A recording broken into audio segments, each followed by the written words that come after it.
Hello, welcome to the video. Hope you're having an awesome day. So I just want to talk a little bit more about Pope Mercurius, who I believe was the actual first pope. If we just go here to Vigilius, he's the first person that was considered a pope who attended a council meeting already. And so we should go to list the first pope who had listed in a council meeting. History will say, oh yeah, it's Sylvester I, who presided in over the first council in Nicaea, although he did not attend the council. So if a person's not a pope and you want to make people believe there's a pope who went to a meeting, you're going to claim, oh, he presided over it, but he did not attend. Okay. He was not pope at that time.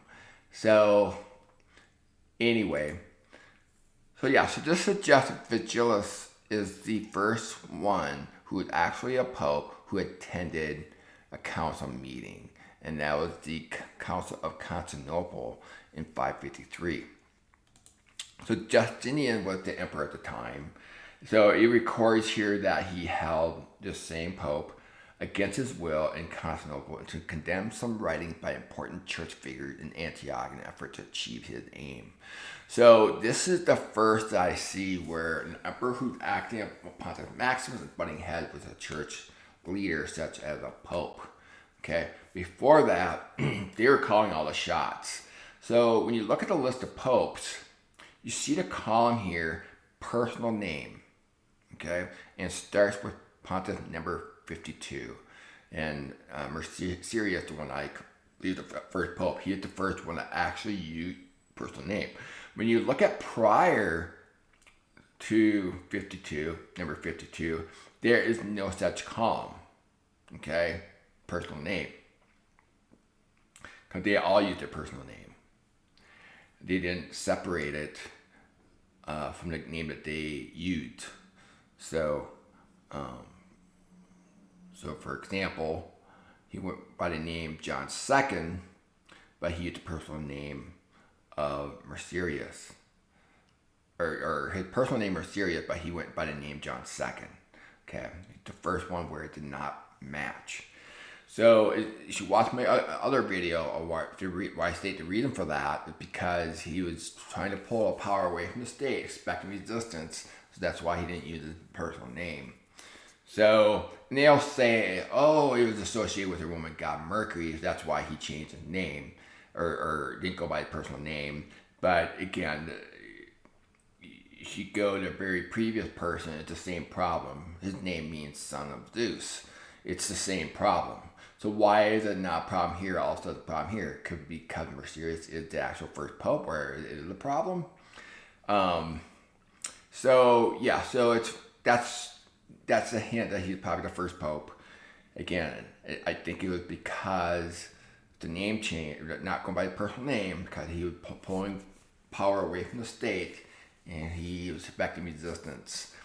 But they cover it up with this, because it's associated with a Roman god. Again, there's no validity to that when you look at the other names.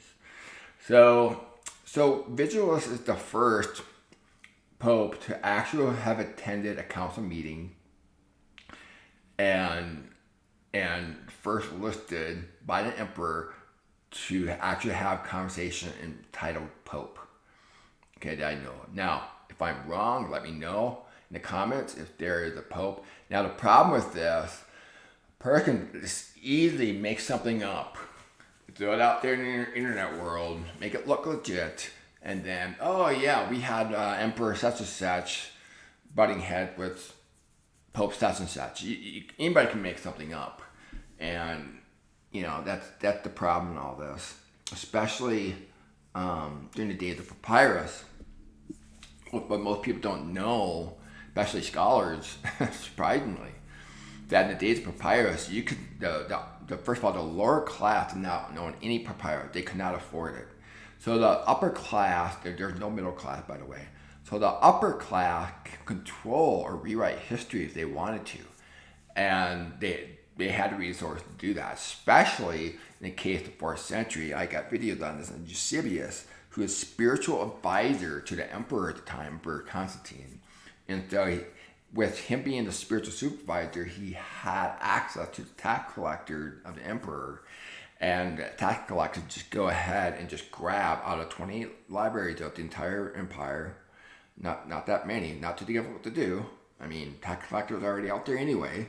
Just have them grab that original copy, bring it to Rome, make edited versions of it, burn the original copy, and we know that the church state was involved. The church state was involved with scroll burning during that time.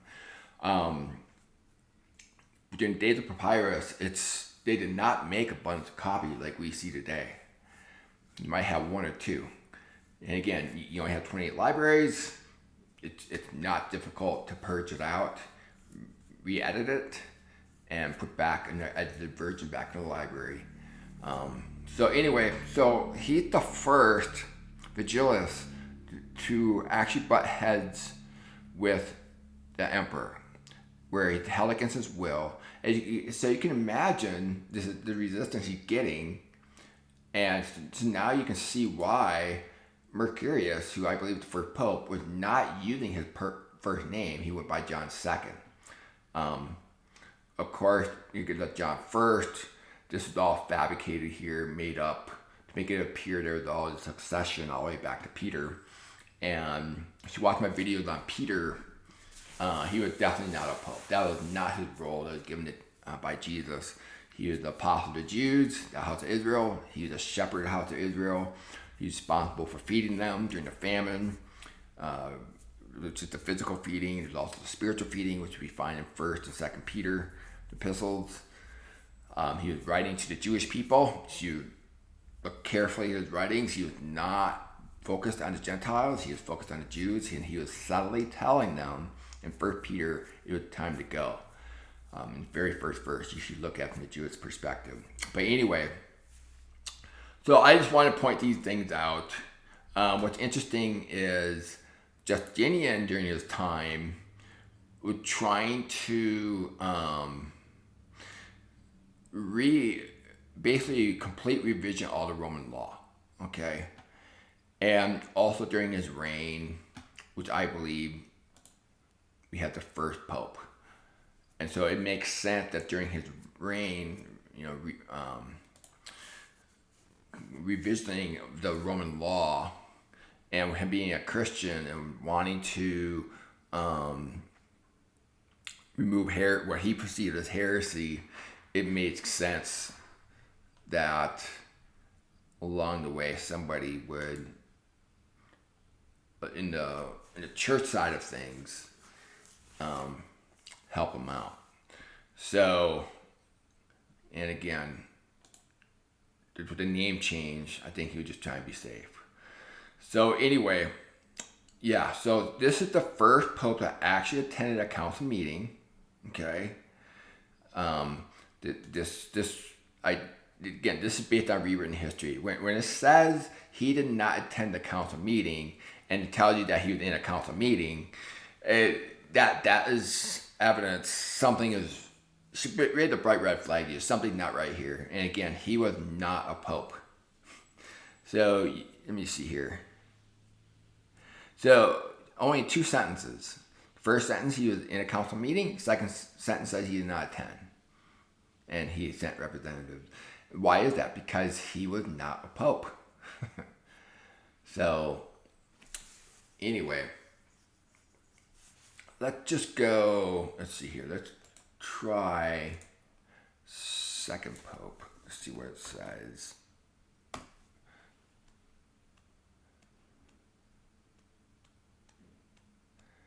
Second pope. Okay, well, John Paul, 1960. Okay, this is way after.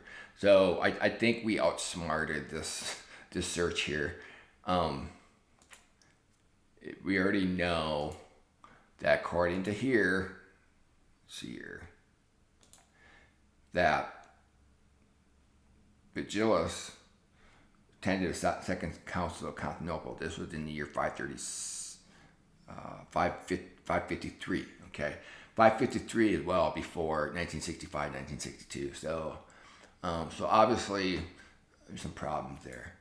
So anyway, but this is the first that I know where a pope actually was there at a council meeting. This is BS here. This is a bunch of baloney.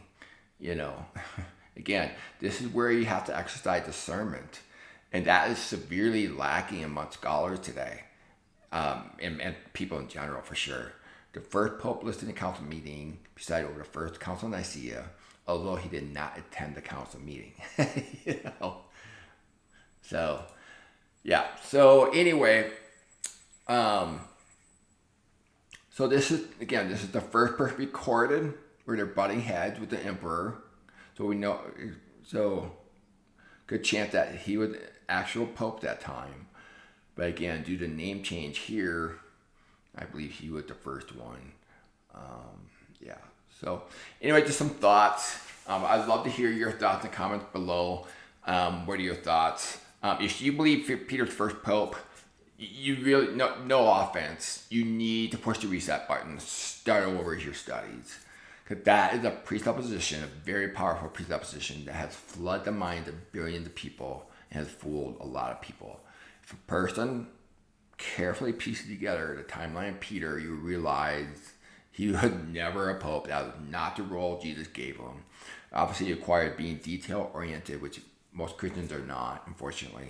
It required a good, sound understanding of hermeneutics to obtain the author's intent, which very few Christians are. I consider in that category. And, you know, it involved careful looking at the original languages, the chronology, time indicators, all these relevance, grammar, setting, all that stuff along the way. And also highly recommend using drawing software to piece this together like I have. And because to do it all in your mind, extremely difficult. I don't care how sharp a person is. And how many scholars today have taken the time to carefully piece together a timeline, a horizontal timeline. And that's why it's one of the reasons why it's such a mess. If a scholar actually does that, it goes a long way. Then they would see, yeah, there's a lot of problem with what's written in history. So anyway, enough of that. So yeah, just my thoughts. So again, you see here, personal name, a column for that, and no such column exists from here prior. None of these were actually popes. The people listed here, all these people, they were never a pope.